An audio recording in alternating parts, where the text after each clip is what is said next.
loves, and welcome back to the channel. My name is Joy, and guys, we have more Biden updates. Biden just did a speech at NATO, and you saw the title of the thumbnail.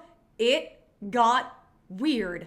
I don't really know what to say, but there's a lot of gaffes in this, and there's just a lot of hilarious things that I want to cover, and especially what he does at the end doesn't really make a ton of sense, but we're gonna get into it. And guys, if you like content like this, make sure and subscribe, give me a like, and also follow along with me. Are you guys seeing things that I'm not?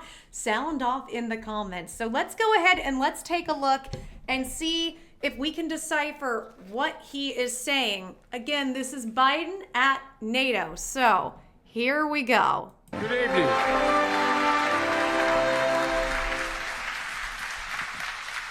Welcome.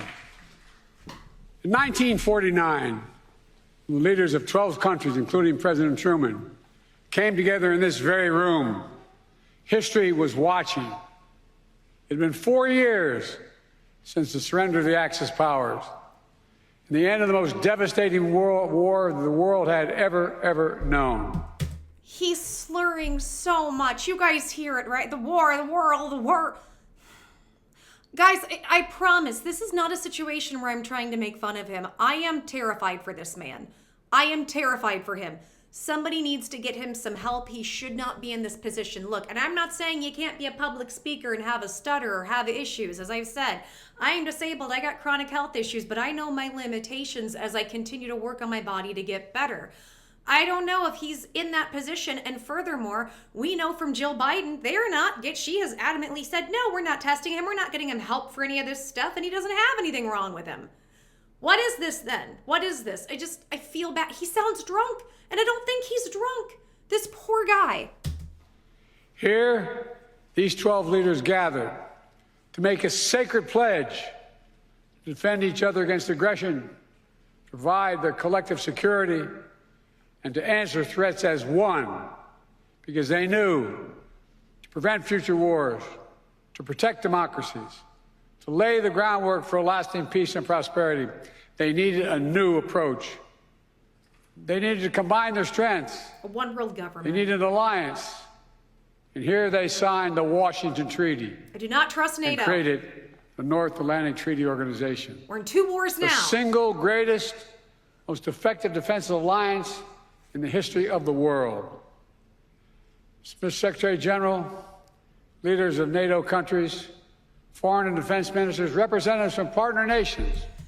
Is it the dentures? I know if your dentures don't fit right, it can sound funny, but like, I'm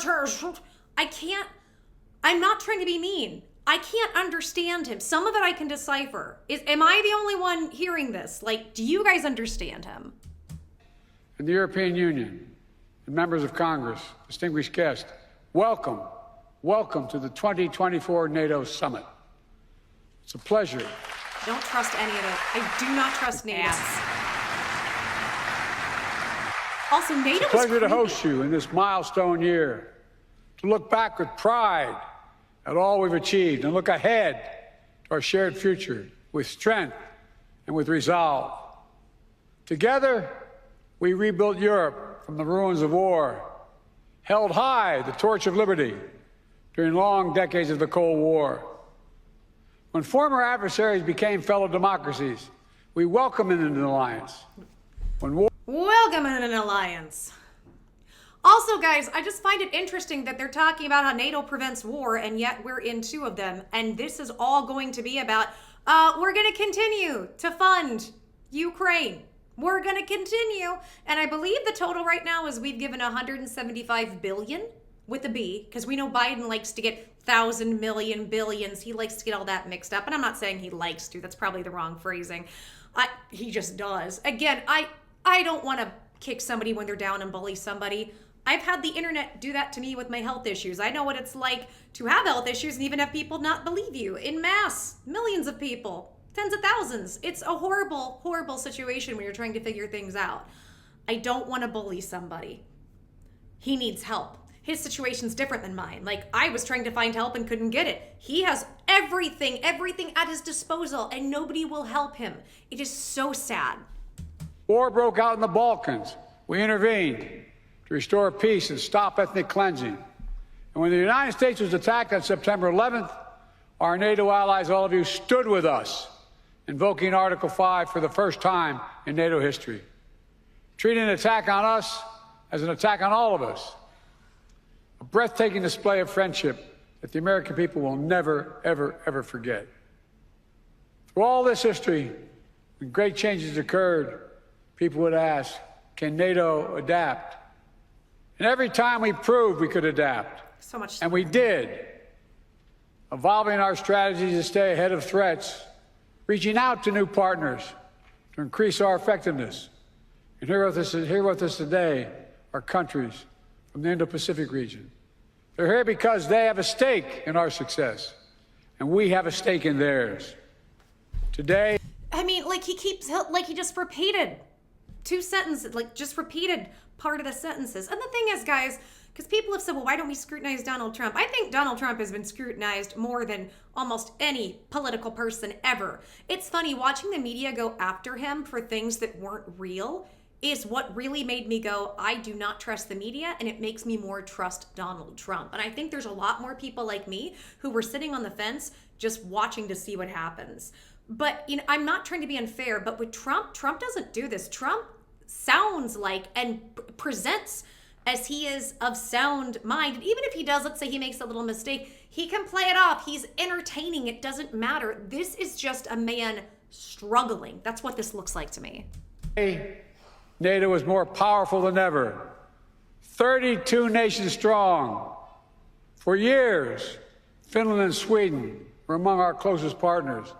Now they have chosen to officially join NATO, and because of the power and meaning of Article 5 guarantee, that's the reason. It was the most important aspect of the alliance in 1949, and it is still the most important aspect.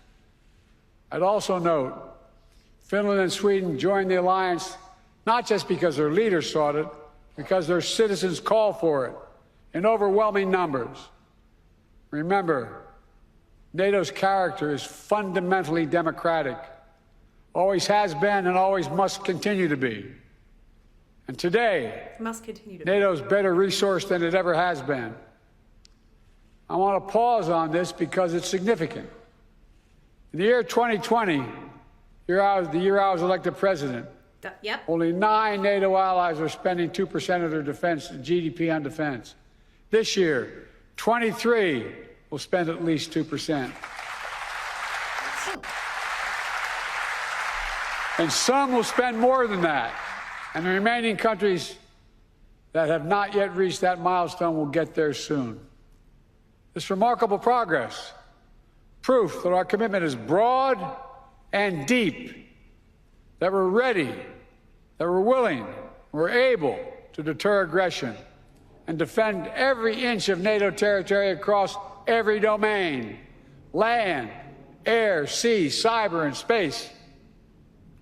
My friends, it's good that we're stronger than ever, because this moment in history calls for our collective strength. Autocrats want to overturn global order, which is by and large kept for nearly 80 years and counting. Terrorist groups continue to plot evil schemes to cause mayhem and chaos and suffering. In Europe, Putin's war of aggression against Ukraine continues, and Putin wants nothing less than Ukraine's total subjugation, to end Ukraine's democracy. Here we go to Ukraine. Destroy Ukraine's to end Ukraine's democracy. Culture, and to wipe Ukraine off the map.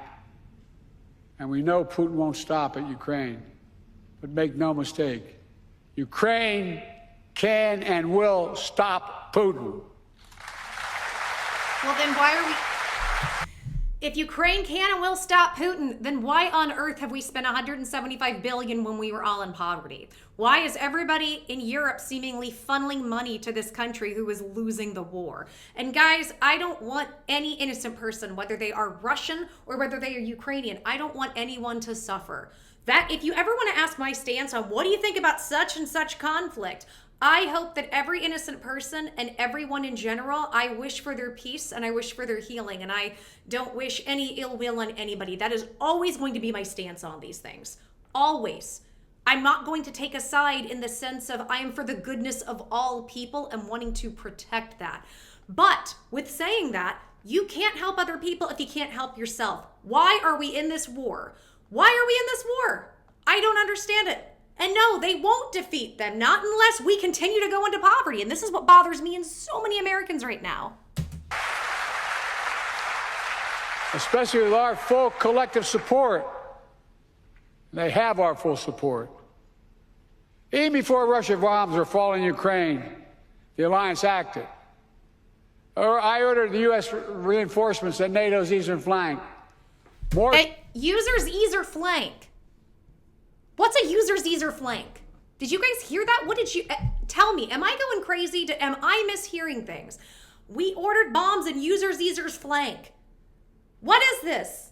What is he saying? More troops, more aircraft, more capabilities. And now the United States has more than 100,000 troops on the continent of Europe. NATO moves swiftly as well, not only reinforcing the 4 existing battle groups in the east, but also adding 4 more in Bulgaria, Hungary, Romania, and Slovakia, essentially doubling NATO's strength on the eastern flank. Together, we've built a global coalition to stand with Ukraine.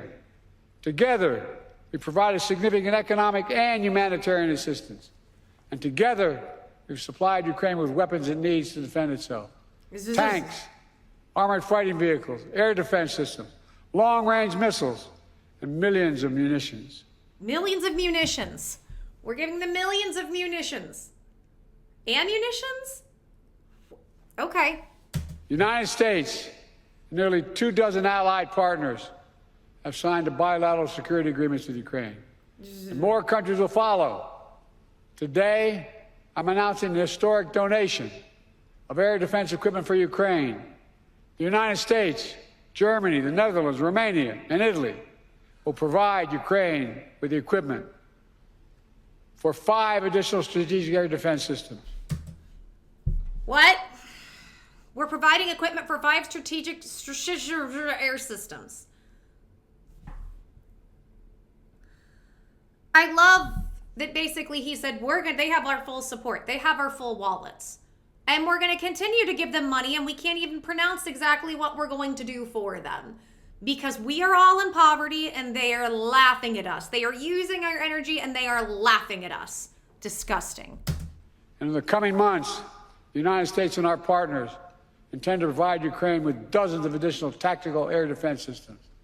The United States will make sure that when we export critical air defense interceptors, Ukraine goes to the front of the line. Well, right, because why would we put America at the front of the line? We need to put Ukraine at the front of the How line. much should good car insurance cost you a month? Goodness. $80? $120? Sorry, guys. Nope. They will get this assistance before anyone else gets it. All told, Ukraine will receive. Everyone always gets assistance before the American people gets assistance. For both parties, it's pull yourself up by your bootstraps, but let's go ahead and funnel all this money and tell every illegal immigrant you are more than welcome to come over here and we will give you everything you need. While we still have homeless, we still have our veterans that need lots of help. Our disabled are living way below poverty.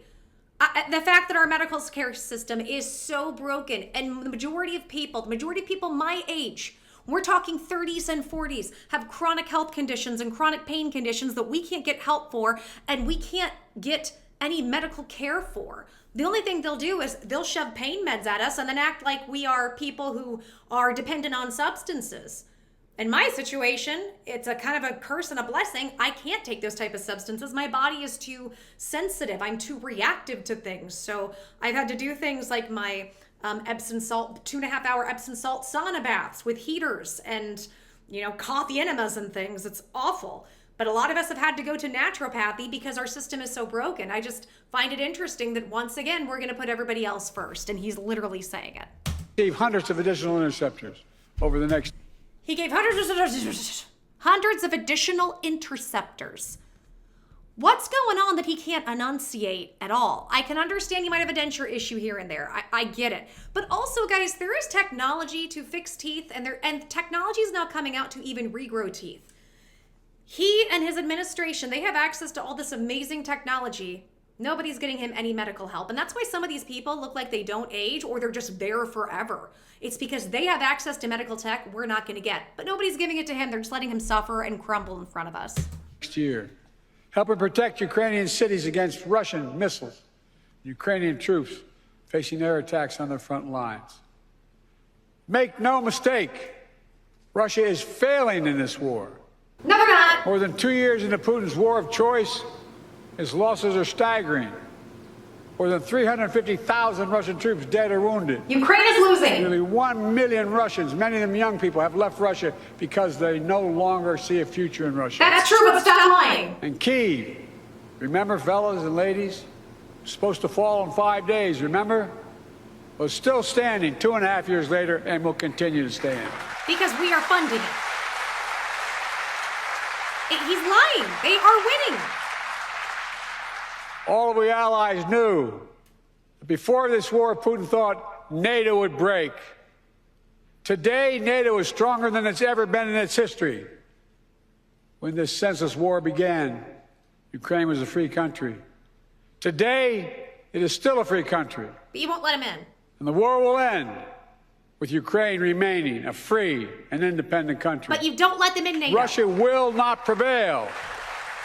Ukraine will prevail. By us paying for it. We're paying for it, guys. They will prevail on our dime. Ladies and gentlemen, what was that? Ladies and gentlemen? Ladies and gentlemen? Ladies and gentlemen? And you know what? This speech is actually better than most of them. This speech that we're hearing, sorry, my monitor's over here if I'm pointing. The speech that we're hearing, this is better than most of the things we actually hear from him, which is sad. It's a pivotal moment for Europe, for the transatlantic community, and I might add for the world. Let's remember, the fact that NATO remains the bulwark of global security did not happen by accident. It wasn't inevitable. Again and again at critical moments, we chose unity over disunion, progress over retreat, freedom over tyranny, hope over fear. Again and again, we stood behind our shared vision of a peaceful and prosperous We paid for this, you put us in poverty.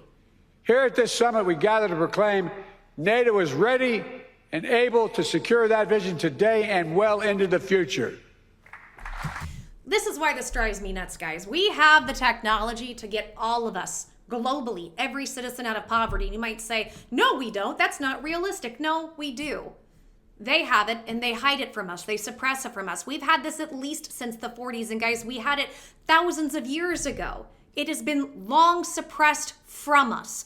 This is why you see me so fired up. They will never, if you want to fix almost every issue on this planet, you fix poverty. You fix poverty. And yes, there's more to it. I understand greed with the environment, yes. But I'm saying if you fix poverty, you fix health. You fix health, you fix health and well-being where people don't need to be greedy. Because poverty and health go hand in hand.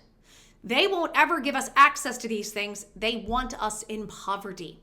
Because when we're in poverty and we're sick, they can control us. And they enjoy, as a fun little game, siphoning and taking our energy, which is also our money. This is fun for them. So all of these wars, everything we're doing, it's not going to have any positive, beneficial outcome. The positive, beneficial outcomes are when we are empowered. We have our health. We have our energy. We have everything we want and need. 3D printing is the baby step to that technology of instant manifestation within reason. They know it. They have it. We don't get access to it because it's fun for them to let us suffer. Makes me furious. Let me say this. An overwhelming bipartisan majority of Americans understand that NATO makes us all safer. The fact that both Democratic and Republican parties are represented here today is a testament to that fact. The American people know that all the progress we've made in the past 75 years has happened behind the shield of NATO. And the American people understand what would happen if there was no NATO. Another war in Europe, American troops fighting and dying, dictators spreading chaos. That's what you're doing. Economic collapse. That's what you're doing. Catastrophes. Americans, they know we're stronger with our friends. And we understand this is a sacred obligation. As President Reagan put it, and I quote, "If our fellow democracies are not secure, we cannot be secure." If that's true, there are so many places in the world that don't have democracy right now, and we aren't going in there and trying to do anything about it. What are we doing about North Korea? We just let him sit there, right? Why? Why? Guys, and I'm not just saying North Korea, but there are all types of places in the world where there are issues. So what he's saying is BS. It's more about you and your cronies are lining your pockets somehow with this situation. How are y'all making money? And we know all the ties that Biden and his family have to Ukraine, making money there. Are threatened, we are threatened. If you're not at peace, we cannot be at peace. You'll never be at peace. Reagan knew it then, and we know it now. Our nations will continue to keep faith with what we pledged in years to come. Keep faith with our money. Now, if you'll indulge me, I'd like to end my remarks a slightly unusual way. Sorry. NATO is an alliance of nations, but also made up of leaders. And one person in particular has done an extraordinary job leading NATO for the last decade. Doing everything you want. Secretary General Stoltenberg, would he come forward? Secretary General? Is that what he said? All right, guys, things are about to get real weird. Buckle up. About to get weird. So much of the progress we made in the alliance is thanks to the Secretary. He's a man of integrity and intellectual rigor. Intellectual Wigor? Rigor. Intellectual wigor. I don't know what I can even say about that won't get me in trouble on YouTube. Okay. Calm temperament, moment of crisis. A consummate diplomat who works with leaders across the political spectrum and always finds a way to keep us moving forward. Secretary, you've guided this alliance through one of the most consequential periods in its history. I realize, I was talking to your wife, I personally asked you to extend your service. Forgive me. What? What? And this is the clip. Every time he goes off script, it gets weird, things get weird, and he gets creepier and creepier. I talked to your wife, and he's given this weird, creepy look about it. I talked to your wife, talked her into making you stay. Please forgive me. Did he? It sounds like he's saying that he has some type of relations with her, and he's basically laughing to his face about it, and this is a joke between them. And look, maybe that's not true. Maybe I'm taking it too far, but understand these people at the top like this, they do stuff like that, and that's on the mild end. They're all swapping around, doing weird stuff intimately, and look, I guess if that's your jam, whatever, as long as you're consenting people and you're not hurting people, but then you hear stuff like adrena, and the other word would be Chrome, like the browser, please infer, and you realize all the weird dark stuff they do. So is this just them exposing themselves and making it look like it's some weird inside joke? Is he so far gone that he's because I told you guys this, I think he's so far gone he's starting to spill secrets. Not because he's even trying, but because he can't understand where he's at, what he's doing, and what information should be disseminated. Did he just say that he got with his wife? What did you? This is weird. This is uncomfortable. Right to his face. And you put your own plans on hold. When the Russia war in Ukraine began, you didn't hesitate. Today, NATO is stronger, smarter, and more energized than when you began.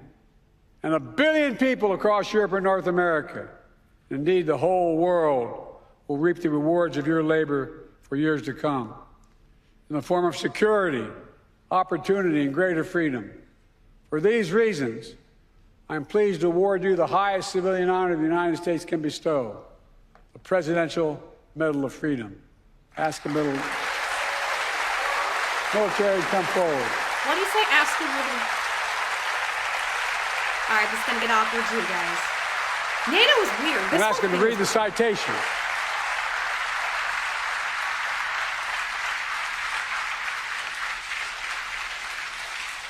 Whole thing's weird.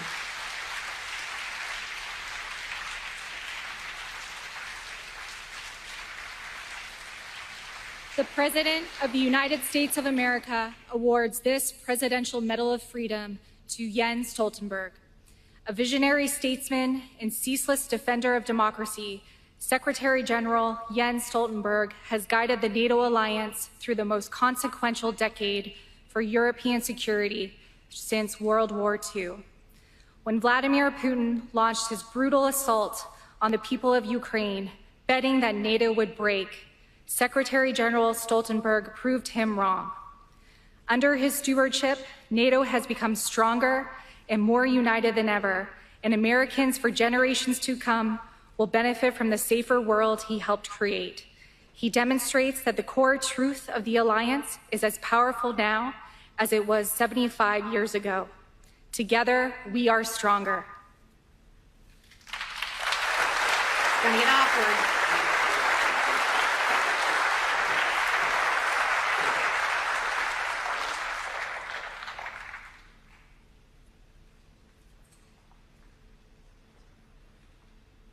He's talking and he looks confused. He's having a hard time getting it. Why is this taking so long? That was like a 15-second review.